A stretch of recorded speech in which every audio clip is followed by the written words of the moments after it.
कपड़े सिलाई करने वाली लड़की पर ऐसा कहर टूटा जिसे देखकर आपकी रूह कांप जाएगी। आखिर उस लड़की ने ऐसा कौन सा गलत काम किया जिस पर अल्लाह का अजाब उस पर आ गया। वो लड़की दर्जन थी, लेकिन उससे लगातार ऐसा कौन सा गुनाह होता रहा जो अल्लाह की पकड़ उस पर पड़ी, इतना बड़ा अजाब नाजिल हो गया। वो लड़की कौन सा ऐसा गुनाह करती थी, ये वाकया आखिर तक जरूर सुने। भारत के एक गांव में मासूमा नामी लड़की अपनी मां के साथ रहती थी। मासूमा के वालिद फौत हो चुके थे और वो अपनी बूढ़ी मां के साथ रहती थी। मासूमा खूबसूरत भी बहुत ज्यादा थी। मासूमा और उसकी मां का गुजारा बड़ी मुश्किल से हो रहा था, लेकिन मासूमा के पास एक ऐसा हुनर था जिससे वो घर का खर्चा चला रही थी। सौदा सुलफ और घर के दूसरे अखराजात भी पूरे हो रहे थे। मासूमा कपड़े सिलाई करना जानती थी, इसीलिए उसकी मां बेचारी बाजार से एक सिलाई मशीन खरीद कर लाई ताकि उसकी बेटी कपड़े सिलाई करे और उनसे उनको पैसे हासिल हों जिससे उनका घर चल सके। मासूमा की मां एक शरीफा खातून थी। मासूमा को बहुत ज्यादा हुनर आता था। वो बहुत अच्छे अच्छे डिजाइन के लिबास सिलती थी, इसीलिए मोहल्ले की सारी खवातीन उसके पास ही अपने कपड़े सिलवाने के लिए आती थीं। औरतों ने देखा कि मासूमा तो बहुत अच्छे कपड़े सिलाई कर रही है, जैसे बाजार से सिले सिलाए मिलते हों, इसीलिए लोग उसके पास बहुत आने लगे। दूर दूर तक मासूमा का नाम मशहूर हो गया। इस तरह मासूमा के घर के हालात अब अच्छे हो चुके थे। वो पैसे जो उनको हासिल होते उनसे सौदा सुलफ ले लेती और घर के बाकी अखराजात भी पूरे हो रहे थे। मासूमा के पास दूर दूर से लोग कपड़े सिलवाने के लिए आते थे। अमीर लोग अपनी बेटियों के जहेज के लिए जो कपड़े सिलवाने होते वो मासूमा के पास ही आ रहे थे। इस तरह मासूमा के पास काफी रकम जमा हो चुकी थी। मासूमा लोगों से ऑनलाइन ऑर्डर लेकर कपड़े सिलाई कर रही थी। अमीर लोग उसे बहुत पैसे दिया करते थे। मासूमा की मां एक दिन कहने लगी, बेटी याद रहे, अब हमारे पास दौलत आने लगी है, लेकिन कभी कभी इंसान के पास जब दौलत आती है तो वो रास्ते से भटक जाता है। हमें अल्लाह का शुक्र अदा करना चाहिए। हमें इस बात का पता होना चाहिए कि जो रब दौलत देता है वो छीन भी सकता है। ये नसीहत अपने पल्लू के साथ बांध लो। उसकी मां बहुत ही अच्छी खातून थी। मासूमा का कारोबार इतना चल गया कि उसने अपने मोहल्ले में ही एक बड़ी सी कपड़ों की दुकान खोल ली। उसने दुकान के अंदर बड़ी बड़ी शीशे की अलमारियां लगाई थी, जिनके अंदर वो कपड़े टांग देती ताकि लोग उसकी दुकान से कपड़े ले जाएं। देखते ही देखते मासूमा अमीर हो गई। उसने अब सिलाई के लिए लड़कियां रख ली थी और खुद उस शॉप की ओनर बन चुकी थी। शहर के काफी अमीर लोग उसके पास कपड़े खरीदने के लिए आ रहे थे। मासूमा ने ब्रांड ओपन कर लिया था। उसका ब्रांड बहुत चलने लगा। लड़कियां और खवातीन उसके कपड़ों को बहुत पसंद कर रही थी। एक तो मासूमा का कपड़ा बहुत कीमती होता, दूसरा उसकी सिलाई बहुत ही ज्यादा खूबसूरत होती जो लोगों को अपनी तरफ माइल करती थी। लेकिन मासूमा के दिल के अंदर लालच पैदा हो चुकी थी। वो अपने इस हुनर का गुरूर करने लगी कि वो कोई खास चीज बन चुकी है। इस गुरूर ने उसे अंधा कर दिया था। कुछ गरीब औरतें उसके पास कपड़े करवाने के लिए आईं तो उसने कहा, यहां से चली जाओ, मैं गरीबों को कपड़े नहीं देती। जिस मुंह से आई हो वैसे ही वापस दफा हो जाओ, यहां सिर्फ अमीर लोग आते हैं। वो बहुत बड़े बड़े बोल बोलने लगी। ये सारा मंजर उसकी मां सुन रही थी। उसे बहुत दुख हुआ कि मासूमा, मेरी बेटी ऐसे कैसे कर सकती है। क्या ये वही मासूमा थी जो बहुत अदब और एहतराम वाली थी, जिसके अंदर गुरूर नहीं था? उसकी मां बोली, मासूमा तुम्हें क्या हो गया है? ये मैंने क्या देखा है? तुम किस तरीके से उनसे बात कर रही थी? तुम अमीर हो चुकी हो, लेकिन ये बात बहुत गलत है। तुम गरीबों को ऐसे ताने नहीं दे सकती। वही गरीब हमसे पहले कपड़े खरीदने आते थे, वैसे भी उन्होंने भी तो पैसे देने हैं। अगर वो उस दिन ना आते तो शायद तुम इस मकाम पर ना खड़ी होती। गरीबों की वजह से ही तुम यहां तक पहुंची हो, वरना पहले तुम्हारे पास दौलत नहीं थी कि तुम अपना ब्रांड ओपन कर सको। उनकी मदद नहीं तो ये सब कैसे हुआ? ये क्यों भूल गई हो तुम? मासूमा ने गुस्से से जवाब दिया, अम्मी मेरा एक ब्रांड बन चुका है, मेरी बहुत शोहरत हो चुकी है। अगर गरीब मेरे ब्रांड में आएंगे तो मेरा मजाक उड़ाया जाएगा। मेरे ब्रांड में सिर्फ अमीर लोग ही आएंगे। शहर की अमीर अमीर औरतें मेरे पास कपड़े खरीदने के लिए आ रही हैं। मैं नहीं चाहती कि कोई गरीब मेरी दुकान में आए, लिहाजा आप ये फालतू के मशवरे देना बंद कर दें। मैं जो कर रही हूं मुझे करने दें, क्योंकि मैं इतनी कामयाब हो चुकी हूं कि मैं नहीं चाहती कि किसी भी वजह से मेरी कामयाबी में कमी आए या कोई मेरा मजाक उड़ाए। मोहल्ले वाले गरीब मेरी दुकान में नहीं आ सकते। मासूमा अब गलत काम करने लग गई थी। शहर की अमीर लड़कियां जो बदकिरदार थीं, उन्होंने गलत नाजीबा किस्म के कपड़े यानी आधे लिबास सिलवाने के लिए मासूमा को ऑर्डर दिया। पैसे बहुत ज्यादा थे, इसलिए मासूमा लालच में आ गई और उसने वो कपड़े तैयार करना शुरू कर दिया। नाजीबा लिबास वो लड़कियां सिलवा रही थी। मासूमा तो दौलत में अंधी हो चुकी थी, लेकिन उसकी मां नहीं। वो उन अमीर लड़कियों से कहने लगी, खबरदार, तुम लोग ऐसे कपड़े मेरी बेटी से न सिलवाओ जो बिल्कुल नाजीबा हैं, जिनमें तुम्हारे जिस्म साफ नजर आते हैं। बेहयाई फैलती है। हमारा दीन इस्लाम इस बात की इजाजत नहीं देता कि औरत ऐसा लिबास पहने जिससे उसकी बेपर्दगी हो। लिहाजा ये बात तुम लोग जान लो। ऐसा कहने पर ही मासूमा अपनी मां से कहने लगी, अम्मी तुम कौन होती हो मुझे कहने वाली, और मेरे कस्टमर से इस तरीके से बात करने वाली? ये मेरी शॉप है और मैं ही इसका फैसला करूंगी, लिहाजा मेहरबानी करके ये मशवरे मत दो। वो माँ से भी बदसलूकी करने लगी थी। मासूमा अमीर लड़कियों से कहने लगी, तुम लोगों को मेरी माँ की बात नहीं माननी चाहिए थी। मेरी माँ पागल हो चुकी है। मैं इस दुकान की मालिक हूँ और मैं ही तुम लोगों को कपड़े दूंगी। बात नहीं, हमने तो ऐसे ही तुम्हारी माँ की बात सुनी, कोई अमल थोड़ी किया उस पर। अमीर लड़कियां कहने लगी। उसकी माँ गुस्से और दुख में कहने लगी, मासूमा, खुदा के लिए ऐसा मत करो। मैं तुम्हें हरगिज इजाजत नहीं दूंगी कि तुम ऐसे नाजीबा किस्म के लिबास तैयार करो जिससे तुम्हारी बदनामी हो। मेरी बात क्यों नहीं मान रही? क्या हो गया है तुम्हें बेटी? इस तरह तुम बेहयाई का जरिया बन जाओगी। अल्लाह ने रिज़्क दिया है तो उसकी कद्र करो, न कि बेहया बन जाओ। पहले तुम क्या थी और अब क्या हो चुकी हो। बहुत पछताओगी अगर मेरी बात नहीं मानी। मैं लानत भेजती हूँ ऐसे पैसों पर जो बेहयाई की तरफ ले जाएं। मासूमा गुस्से में बोली, अम्मी, तुम्हें सुकून तब मिलेगा जब मैं तुम्हारी नाफरमानी करूं, इसीलिए चुप रहो। मेरा ख्वाब है अमीर बनना और मैं इसी राह पर हूं। मेरे रास्ते की रुकावट मत बनो। मैं जो करती हूं मुझे करने दो। वैसे भी मैं इतनी अमीर हो चुकी हूं कि इस शहर की नामवर अमीर औरतें मुझसे अपने लिबास सिलवाती हैं और तुम मुझे रोक रही हो। मासूमा ने वो नाजीबा किस्म का लिबास खुद भी पहनना शुरू कर दिया था ताकि वो और मॉडर्न लगे। अस्तगफिरुल्लाह, एक इज्जतदार घराने की लड़की अगर ऐसे गंदे काम पर लग जाए तो माँ बाप बेचारे जीते जी ही मर जाते हैं। उसकी माँ जब देखती है कि उसकी बेटी उसके हाथ से निकल चुकी है, पैसे के लालच ने उसे अंधा कर दिया है और वो बेहयाई के कुएं में गिर चुकी है जहां से बाहर निकलना नामुमकिन होता जा रहा है, तो उसका दिल तड़प उठता है। मोहल्ले के लोग मासूमा को बहुत बुरा भला कह रहे थे। जहां पहले उसकी तारीफ होती थी वहां अब उसकी इज्जत खराब हो चुकी थी। उसके माँ बाप को भी तरह तरह की बातों का सामना करना पड़ा। लोग कहने लगे, मासूमा इंतहाई बेहया लड़की है, इसे तो हमारे मोहल्ले में भी नहीं होना चाहिए, ये हमारी बेटियों को भी खराब कर रही है। मासूमा के अंदर बहुत गुरूर आ चुका था।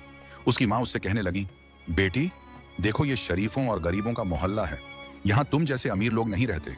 हमने तो यहीं रहकर गुजारा करना है। यहाँ हमारी इज्जत खत्म हो चुकी है, तुमने इसे खाक में मिला दिया है। बदकिस्मत हूं मैं जिसकी तुम जैसी बदजात बेटी है। लेकिन मासूमा माँ की एक बात नहीं मानती। वो उसी तरह पार्टियों में जाने लगी, नए नए फंक्शन में जाने लगी। जहां से उसकी माँ मना करती वो उसी जगह पर जाया करती। उसे कोई भी नदामत नहीं होती थी। एक दिन सुबह का वक्त था। मासूमा कपड़े सिलाई कर रही थी। एक औरत अपनी बेटी को लेकर उसके पास आई। वो औरत कहने लगी, मैंने सुना है कि आप बहुत अच्छे कपड़े सिलकर देती हैं, लिहाजा मेरी बेटी की फरमाइश के मुताबिक ही कपड़े सिल दीजिए, जैसे मेरी बेटी को पसंद है, हिजाब के मुताबिक। उसकी बेटी बहुत पर्दे वाली थी। मासूमा ने बदतमीजी से जवाब दिया, नहीं आंटी, आप गलत घर में आई हैं। मैं ऐसे वैसे कपड़े सिलकर नहीं देती, ये वैसे ही पुराना डिजाइन है। मैं आज के दौर के कपड़े सिलकर देती हूँ। आप लोग जैसे गरीब ऐसे कपड़े नहीं सिलवाते, लिहाजा अपनी बेटी को लेकर यहाँ से चली जाइए। मासूमा बड़े बदतमीज लहजे में उनसे बात करती है। वो औरत मासूमा की माँ के पास जाती है और कहती है, अम्मा, आपने तो लगता है अपनी बेटी को कोई तमीज नहीं सिखाई। इसे पैसे तो लेने हैं, लेकिन ये नखरा किस बात का है? मासूमा की माँ खामोश हो जाती है और कहती है, इसने मेरी कोई बात नहीं मानी, अब क्या मानेगी, लिहाजा आप माफ कीजिएगा। वो औरत बहुत गुस्से में अपनी बेटी को लेकर वहां से चली जाती है। मासूमा की माँ कहती है, बेटी क्यों अपनी रोजी के पीछे पड़ी हो? कितने लोग तुम्हारे खिलाफ हो चुके हैं। न जाने अमीर लोगों के लालच में तुम अपना कारोबार तबाह कर रही हो। अगर उन्होंने कपड़े सिलवाना बंद कर दिया तो कहां जाओगी? वो गरीब लोग भी पैसे देते थे जो पहले सिलवाते थे, लेकिन अब तुम इतने घमंड में आ चुकी हो कि तुम्हें यह नजर नहीं आ रहा। मासूमा अपनी माँ की बात एक कान से सुनती है और दूसरे कान से निकाल देती है। एक दिन ऐसा होता है कि मासूमा एक नाजीबा किस्म का लिबास पहनकर मेकअप करके पार्टी में जा रही होती है। उसकी माँ जब ये देखती है तो वो रोने लग जाती है। हाय अल्लाह, ये क्या कर रही हो तुम? ये किस किस्म का घटिया लिबास पहना है तुमने? पूरा जिस्म नजर आ रहा है। काश जिस दिन तुम पैदा हुई थी उसी दिन मर जाती तो आज मुझे ये दिन न देखना पड़ता। तुम जैसी मनहूस बेटी की माँ हूं। मासूमा रास्ते में जा रही थी कि उसकी मुलाकात उसी औरत से होती है जो अपनी बेटी के साथ उनके घर कपड़े सिलवाने आई थी। मासूमा उस लड़की से कहने लगी, ये देखो, ये इस किस्म के कपड़े पहनती हूं मैं, कितने फैशन और मॉडर्न वाले हैं। तुम्हारी माँ ने तुम्हें फकीर नहीं बनाया हुआ है? एक फकीरों वाला झोला पहना हुआ है तुमने। ऐसे कपड़े पहनो ताकि लोग तुम्हें देखते ही रह जाएं। लोग मेरे दीवाने हो जाते हैं जब मुझे इस हालत में देखते हैं। लेकिन शायद तुम्हारी माँ बहुत नेक है, इसलिए तुम्हें ऐसे कपड़े नहीं सिलवाने देती। मासूमा खुद तो बेहया हो चुकी थी, लेकिन अब वो दूसरी नेक लड़कियों को भी बेहयाई की दावत देने लगी थी। मासूमा ने अपनी बेहयाई उस लड़की के दिल में डाल दी थी। वो लड़की भी चाहने लगी कि जैसे लोग मासूमा की तारीफें कर रहे हैं वैसी तारीफें उसकी भी करें। वो अपनी माँ से कहने लगी, अम्मा, मैं भी ऐसा ही लिबास सिलवाऊंगी, ऐसे कपड़े पहनूंगी ताकि लोग मेरी भी वैसी ही तारीफ करें, मुझे ही देखते रह जाएं। ये बात सुनते ही उसकी माँ को इतना गुस्सा आता है कि वो जोरदार थप्पड़ उसके मुंह पर मारती है और थप्पड़ों से उसका मुंह लाल कर देती है। बेहया, ये क्या कह रही हो तुम? तुम्हें शर्म नहीं आई? तुम उस बेहया लड़की की तरह बनना चाहती हो और जिद कर रही हो। भूल चुकी हो तुम कि तुम एक मुसलमान हो। खुदा की लानत हो तुम पर। उस पर तो अल्लाह का कहर टूटेगा, लेकिन तुम पर लानत होनी चाहिए। तुम्हारी सोच पर लानत है। तुम इतनी अच्छी हो, फिर उस बुरी लड़की जैसी बनना चाहती हो। माँ ने उसे बहुत मारा, लेकिन उस पर जरा भी असर नहीं हुआ। वो अपना सामान पैक करती है और घर से निकल जाती है। शाम का वक्त था, वो घर से नाराज हो चुकी थी। न जाने वो मासूमा की लगाई आग में जल चुकी थी। सिर्फ वो ही नहीं, पता नहीं और कितनी नेक लड़कियां, शरीफ घरों की बेटियां ऐसी हो चुकी थी। उसकी मां परेशान होने लगी कि शाम हो गई है, जवान लड़की है, घर से निकली हुई है, न जाने उसके साथ क्या होगा। वो बेचारी बहुत परेशान हो रही थी। लोग तरह तरह की बातें करेंगे कि जवान लड़की घर से भाग गई है। अल्लाह हर औलाद को नेक बनाए, वरना ऐसी औलाद हो तो माँ बाप मजबूर हो ही जाते हैं। वो बूढ़ी औरत अपनी बेटी को ढूंढने निकल पड़ती है। एक जगह वो पहुंचती है, पार्क में, जहां उसकी बेटी रो रही थी। क्या हो गया है लोगों को? कोई मुझे मासूमा जैसा बनने क्यों नहीं देता? मैं अपनी मर्जी की जिंदगी क्यों नहीं जी सकती? उसकी माँ उसके पास आती है। क्या कर रही हो तुम?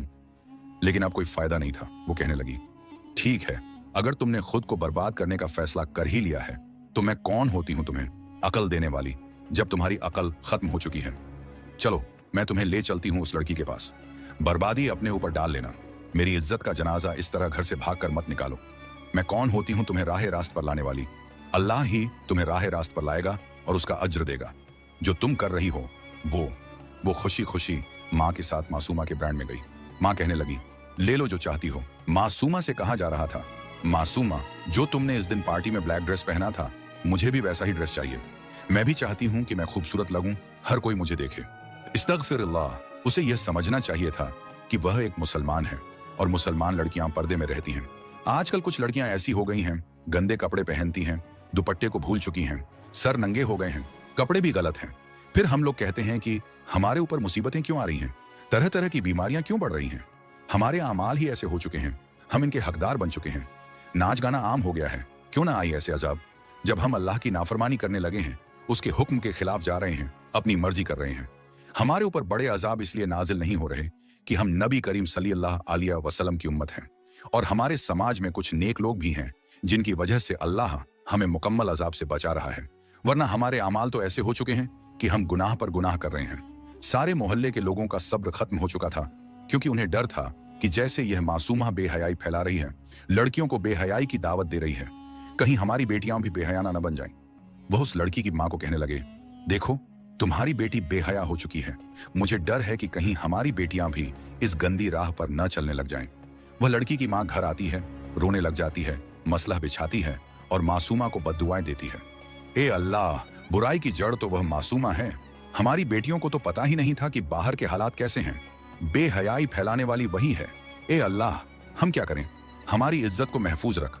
उस मोहल्ले के दीनदार लोग जो आस्तदार थे, मैं क्या कह सकती हूँ? मैं यही कह सकती हूँ कि तुझ जैसी लड़की पर अल्लाह का कोई कहर टूटे। ये कहकर वो बेचारी वहीं गरी और वहीं दम तोड़ गई। इस सदमे को वो बर्दाश्त न कर सकी और उस दुनिया से चली गई। पूरा मोहल्ला मासूमा को बदुआएं दे रहा था। इस्तगफिरुल्लाह, इस बेहया की वजह से उसकी शरीफ माँ इस दुनिया से चली गई है। लेकिन मासूमा अब हद से गुजर चुकी थी। कहते हैं ना कि जिनको अल्लाह रास्ते से भटका दे वो कभी राह नहीं पाते। यही हाल मासूमा का था। लेकिन आखिरकार अल्लाह ने उन लोगों की दुआएं तो सुननी ही थी और इस बुराई की जड़ को खत्म करना ही था। ऐसा ही हुआ। एक दिन मासूमा कपड़े सिलाई कर रही थी। जिस मशीन से वो कपड़े सिया करती थी वो बिजली से चलती थी। बिजली की किताब भी उसके ऊपर लगी हुई थी। एक दिन अचानक कपड़े सिलते सिलते उसे कपड़ों वाली सुई लग जाती है। सुई उतनी लगी नहीं थी जितनी उसे तकलीफ हो रही थी। जैसे ही उसने अपना हाथ ऊपर उठाया तो वो नीचे गिर गई और मशीन चल रही थी। खुद ब खुद वो भी उसके ऊपर गिर गई, क्योंकि मशीन बिजली से चलती थी और अभी भी उसका तारीफ उसके साथ जुड़ी थी। वो मशीन मासूमा के ऊपर गिरती है और ऊपर चलने लग जाती है। मासूमा चिल्लाने लगती है, लोगों को मदद के लिए पुकारती है, लेकिन कोई उसकी मदद के लिए नहीं आता। वो मशीन पूरे जिस्म में सुराख कर देती है। मासूमा की हालत बहुत बुरी हो चुकी थी। वो तड़प रही थी। जैसे मशीन कपड़ों पर सिलाई करती है, वैसे ही उसके जिस्म पर उसने सुराख कर दिए। उसका पूरा जिस्म छलनी छलनी हो चुका था। ये अल्लाह का अजाब ही था। उन गरीब लोगों की बद्दुआएं थीं जिनकी बेटियां मासूमा की वजह से गलत राह पर चलने लगी थी। मासूमा अब अपना अंजाम पा चुकी थी। अल्लाह की लाठी बेआवाज है। जब पड़ती है तो फिर इंसान को पता चलता है। कपड़े सिलाई करने वालियों को चाहिए कि ऐसे कपड़े सिलाई करें जिनसे इंसान का जिस्म नजर ना आए, खूबसूरत लिबास हो, ना कि ऐसे जिनसे उनके बाजू या जिस्म जाहिर हो।